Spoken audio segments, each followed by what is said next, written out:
America's most profitable investor you never heard of. Have you ever thought about the fact that most people don't know who the best investor in America is? Even though Warren Buffett and Elon Musk get all the attention, there is an underrated investor who has quietly made a lot of money by regularly being in the market. Why is this investor so hard to find, and what can we learn from their amazing success? Despite being one of Wall Street's greatest success stories, Stanley Druckenmiller's name is frequently overlooked in favor of more well-known individuals like George Soros or Warren Buffett. For 30 years, Druckenmiller produced an annual average return on an astounding 30% of performance that his contemporaries have yet to equal. This achievement was the result of a remarkable union of discipline, market knowledge, and a special investment approach emphasizing both technical and fundamental analysis. However, Druckenmiller stunned the financial community by shutting his hedge fund at age 57, citing the stress of overseeing other people's money as the primary reason for his retirement at the height of his career when he was managing $12 billion in assets. Druckenmiller's unconventional investment philosophy and extraordinary market reading skills, which he honed over a lifetime of experience, are the cornerstones of his legacy. Growing up in a Philadelphia middle-class family, Druckenmiller's journey from a poor background to a Wall Street titan teaches important lessons about taking chances, picking up skills by experience, and pursuing unusual career routes. Childhood and schooling. Born in Philadelphia, Pennsylvania, Stanley Druckenmiller grew up in a conventional middle-class setting. People saw something different about him at an early age. He was incredibly smart, but he was also quirky. Druckenmiller's considerable intelligence did not prevent him from being turned down by an Ivy League school. Rather, he went to Maine's liberal arts college, Bowdoin College. He set up a hot dog concession on campus to raise money for his schooling, which taught him valuable lessons about entrepreneurship and business. Because of his academic success, Druckenmiller finally applied to the University of Michigan to study for a PhD in economics. But his stay there would not last long. Academic economics quickly proved to be too theoretical and practical for Druckenmiller. Rather than being captivated by the abstract models that dominated his schoolwork, he was more interested in learning how markets actually worked. Later, he made a comment about the misuse of arithmetic in economics, pointing out that a lot of it was cryptic and meant to terrify rather than to educate. After realizing that participation in markets was the only way to properly understand them, he dropped out of the PhD program. Early career: acquiring game knowledge. In his first position as a professional, Druckenmiller worked as a stock analyst for Pittsburgh National Bank and then PNC Bank. It was there that he developed his technical analysis skills, which involved predicting future moves in stock price charts. Although many investors discounted technical analysis as mere superstition, Druckenmiller thought that chart patterns represented actual market participant behavior. He coupled this ability with fundamental research, which looks at the underlying economic variables like industry capacity and earnings that influence stock prices. He was able to predict market moves more precisely than many of his peers thanks to this combination of tactics. Druckenmiller was the bank's youngest head of equity research when he started at age 25. Rich investors noticed his quick growth and were prepared to give him significant sums of money in exchange for his market knowledge. At the age of 28, Druckenmiller established his own hedge fund, Duquesne Capital, in 1981 after realizing the market needed his skills in managing $1 million in assets. The 1980s: controlling the market. When Druckenmiller founded Duquesne Capital, the market was exceptionally erratic. President Nixon's decision to forsake the gold standard in the early 1970s left the United States struggling with out-of-control inflation. By the conclusion of the decade, middle-class people were experiencing severe financial hardship due to widespread inflation. Ronald Reagan, the recently elected president, put policies in place to reduce inflation, but at first his administration's economy suffered. Druckenmiller took advantage of this situation by making audacious bets. He invested in long-term bonds, hoping that if the economy deteriorated, interest rates would rise and drive up bond values. In 1982, his fund generated approximately 50% earnings, demonstrating the excellent payoff of his investment. His influx of new investors saw Duquesne Capital's assets under management reach $7 million, establishing a credibility.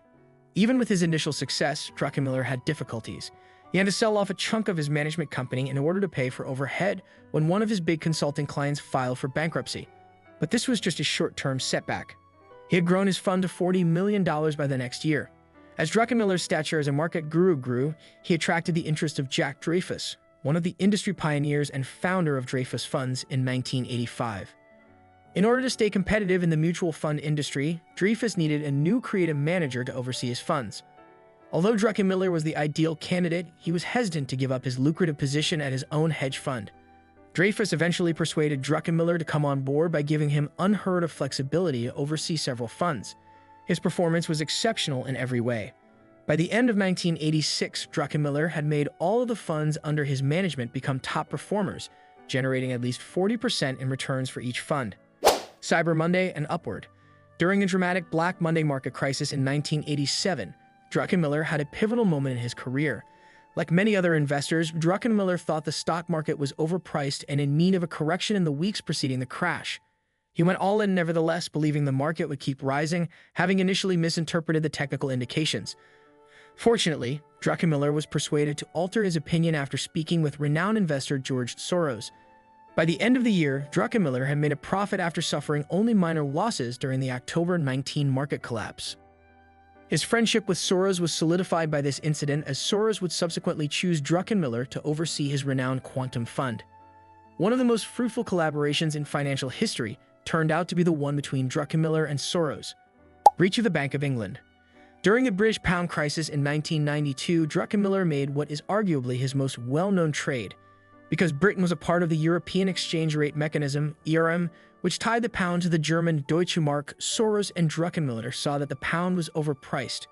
The British economy, however, found it challenging to keep the value of the pound stable.